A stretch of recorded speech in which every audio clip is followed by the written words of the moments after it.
Order! Order! You are an incorrigible delinquent at times. Behave yourself, man!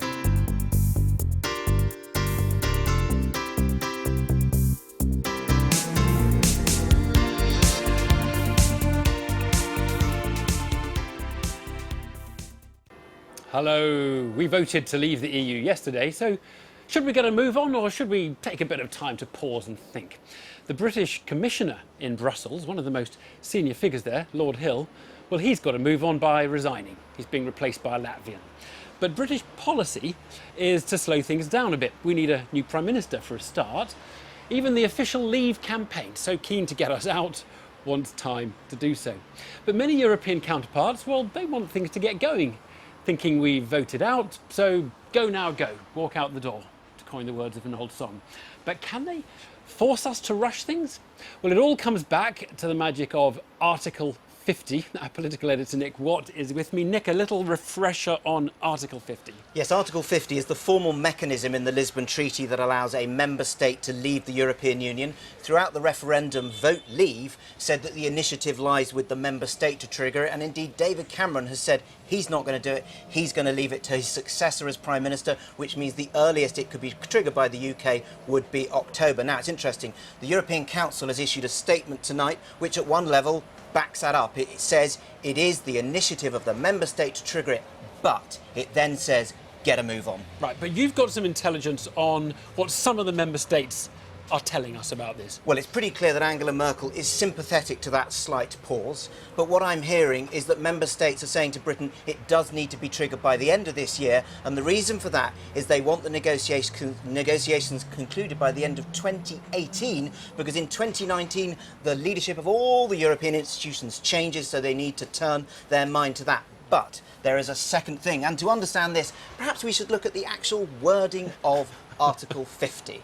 Now, the second sentence of Article 50 says a member state that is seeking to leave the European Union shall notify the European Council of its intentions. Key word there, shall. Vote Leave says that means we will decide whether to do it. But what Britain is hearing from some member states is that shall implies in law an obligation. Must. You have an obligation to notify. Right. And if you don't notify, then perhaps you could be in breach of Article 50 and we might give you a prod.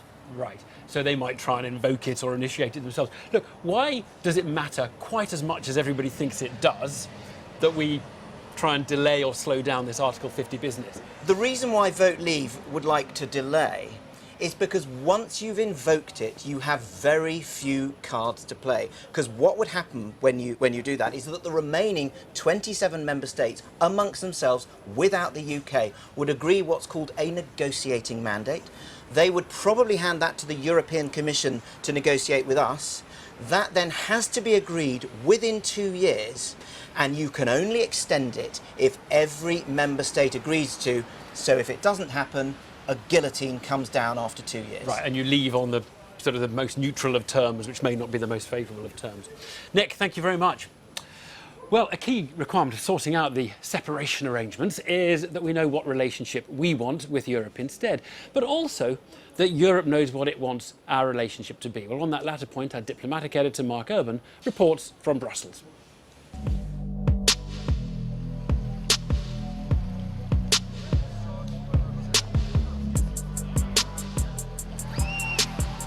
Things are moving now on Brexit. It's just many people can't work out in exactly which direction. And in a city renowned for its addiction to waffle, even the best minds are grappling with new realities, like how on earth Article 50 will work. The short idiot's guide to Article 50 is also the expert's guide on Article 50 because we don't know. It is obvious that it's drafted to give the EU a negotiating advantage. It is 2 years of negotiations. If no agreement is made in those 2 years, then there is automatic cutout. It can only be extended by unanimous agreement among member states. And so there is a big disadvantage to the leaving country of triggering the procedure.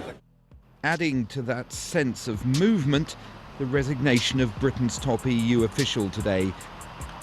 He felt the referendum result had made his position untenable. when something as huge as the decision in the British referendum takes place, actions have consequences, and I think that it's not possible for me to carry on properly. You have to listen to the will of the British people that's been expressed. The process of agreeing a common European response got underway with the foreign ministers of the 6 founding EU states meeting in Berlin today. On Monday, Donald Tusk, who chairs the Union's Council, its meetings of national leaders, will go first to Paris for talks with François Hollande and then to Berlin to see Chancellor Merkel. He'll try to forge a common approach for a European summit in Brussels on Tuesday, where David Cameron will be present to give the British view of the way ahead. And then on Wednesday, he'll be left out of the discussion as the other 27 seek their way forward. Today's Berlin meeting urged a Brexit as quickly as possible.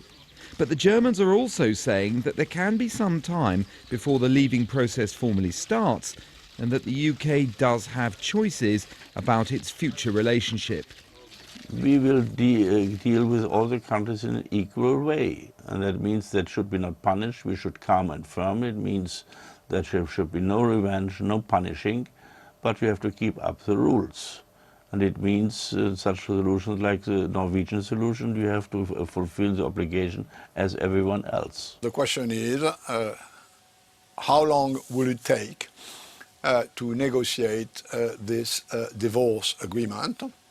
My intuition, for what it's worth, is that it might take much longer than both sides either wish or expect. So to Churchill's bar to consider the new rules while Wales and Northern Ireland jockeyed for advantage. The EU now wants Britain to say what kind of deal it wants, whether it's willing to play by single market regulations about the free movement of people, and European leaders want the negotiation stopwatch to start soon. Mark Urban there. Well, I'm joined now by the UKIP MP, Douglas Carswell. Very good evening to you. Thanks for coming out here. Are you in the camp who wants to delay a very long time to invoke Article 50, or do you think we should get on with it? We want to get this right, and we want to act in good faith and do what's right for ourselves and our neighbours and build a new consensus in the country. And that means there's absolutely no need to rush into this. There are 2 or 3 things we need to get right first. First of all, we need the right people overseeing the process. The old mandarinate who got us into this mess can't be trusted. You've got to have people like Michael Gove, Chris Grading, Daniel Hannan overseeing the process. Then we need to informally work out the outline of a deal, and there is But we do that after we invoke Article 50. No, and then I think... Hang on, so we do all of...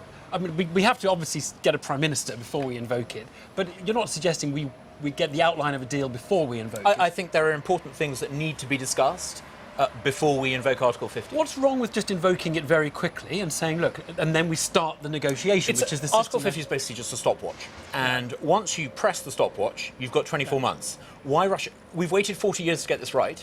Why give ourselves an artificial deadline? But it's a 2-year deadline. We were told before the referendum it was going to be dead easy. There's not going to be a problem negotiating because they want to sell us BMWs. They've got a balance of payments. I think it is fairly straightforward, and the noises from Angela Merkel were very encouraging. Right. But it's important to get this absolutely right. We want to be good friends and good neighbours. Can I just... End of year, we should be invoking it by the end of the year. We can't just leave them waiting forever. Correct. So we'll all agree by the end of the year, you think? Yeah. Okay. The model of what we're going to aim at, or what you would like us to aim at, when we think about what that model is, there seems to be some disagreement or some differences of opinion among the Leave camp over what it should be. Now, do you think an association agreement, let's call it something half out rather than fully out, do you think that's acceptable? No, leave means leave, and that means that no EU institutional court will have jurisdiction. Right. We will decide for ourselves the nature of our relationship. But having said that, we're not in the business of closing our borders. So, for example, we would decide our migration policy. It would be for us to make those decisions. But how we decided and what those decisions were would be for a future government and a future parliament. So you would not be in one of those who says rule out the single market, for example. Oh, absolutely. We must rule out the single market. We can't be in the single market. We want access to the single market, obviously, but we must not be part of the single market. We must not be subject to the jurisdiction, and that's for a simple reason. There are many UK businesses that don't sell to the single market. Right. Why should they have to comply with single market rules? Right. And free movement, I mean, I'm just wondering whether you think, and you interpret the vote as, the referendum, as a vote that says free movement absolutely has to go. So anyone who suggested a deal with Europe that maintained free movement, just not there will be an end to unrestricted free movement. The precise nature of those restrictions is for a future government and a future parliament to decide, but it will be we, Britain, who make those decisions. Is there a bit of wiggle room on this? Because I know Dan Hannan on our programme was talking about free movement of labour potentially, but it's not free movement of people. There's absolute consistency. There will be restrictions on free movement, but a future parliament and a future British government, like in Australia, will decide the nature of those restrictions. Now look, you're a great believer in parliamentary sovereignty. In fact, sovereignty was important to you.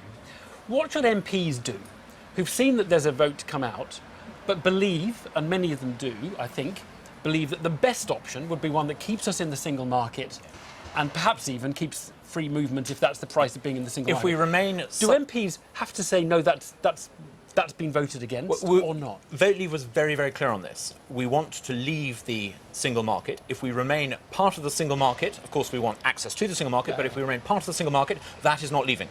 If we remain part of the single market, that is a pub. So what I'm getting at is MPs are not entitled, in your view, to come to their own view about what the referendum says. Leave must mean leave, but when we leave, we want to do it in a way that is constructive. We didn't ask the public whether they want the Norway option or the Swiss option or the Turkish option, did we? So, with respect, no one in Vote Leave ever talked about those. You talked about that quite a lot, Evan, but no one in the Vote Leave campaign ever championed the Norway model or the Swiss model. We want a British model in the interests of Britain. We're the fifth largest economy in the world, and we can get that. What is to stop MPs saying our interpretation, which may not be the same as your interpretation, our interpretation is, in the single market, out of the EU, is perfectly consistent with what the people have told us? Political elites don't like allowing the people to decide these things, and there will always be some within the Westminster Village who try to do that. The whole point of having a referendum is it gives a democratic mandate to Vote Leave for change. And the Norway option is not consistent with what we've just voted on. It's doesn't even start. You keep talking about the Norway option. With respect, Vote Leave has never invoked the Norway option. Well, a single market without and with free movement. Just a quick one. Nigel Farage has not got a place in a committee Vote Leave are putting together to try and start thinking about some of these issues. Do you think he should have? Nigel made a conscious choice not to be part of Vote Leave. I think it's only right and fair that we also take into account the fact that 48% of people in this country voted for Remain. We need to find a right tone that is conciliatory. Only 13% of people voted for my party at the last general election. This is bigger than any one person or any one party. We need to try and build a new consensus. Right, so he's not the right tone and shouldn't be in the kind of proceedings. This is going to be led by Vote Leave's leadership, and I think that is absolutely right. We've got a democratic mandate to make that happen, and we will. Douglas Carswell, thank you very much indeed. I've been getting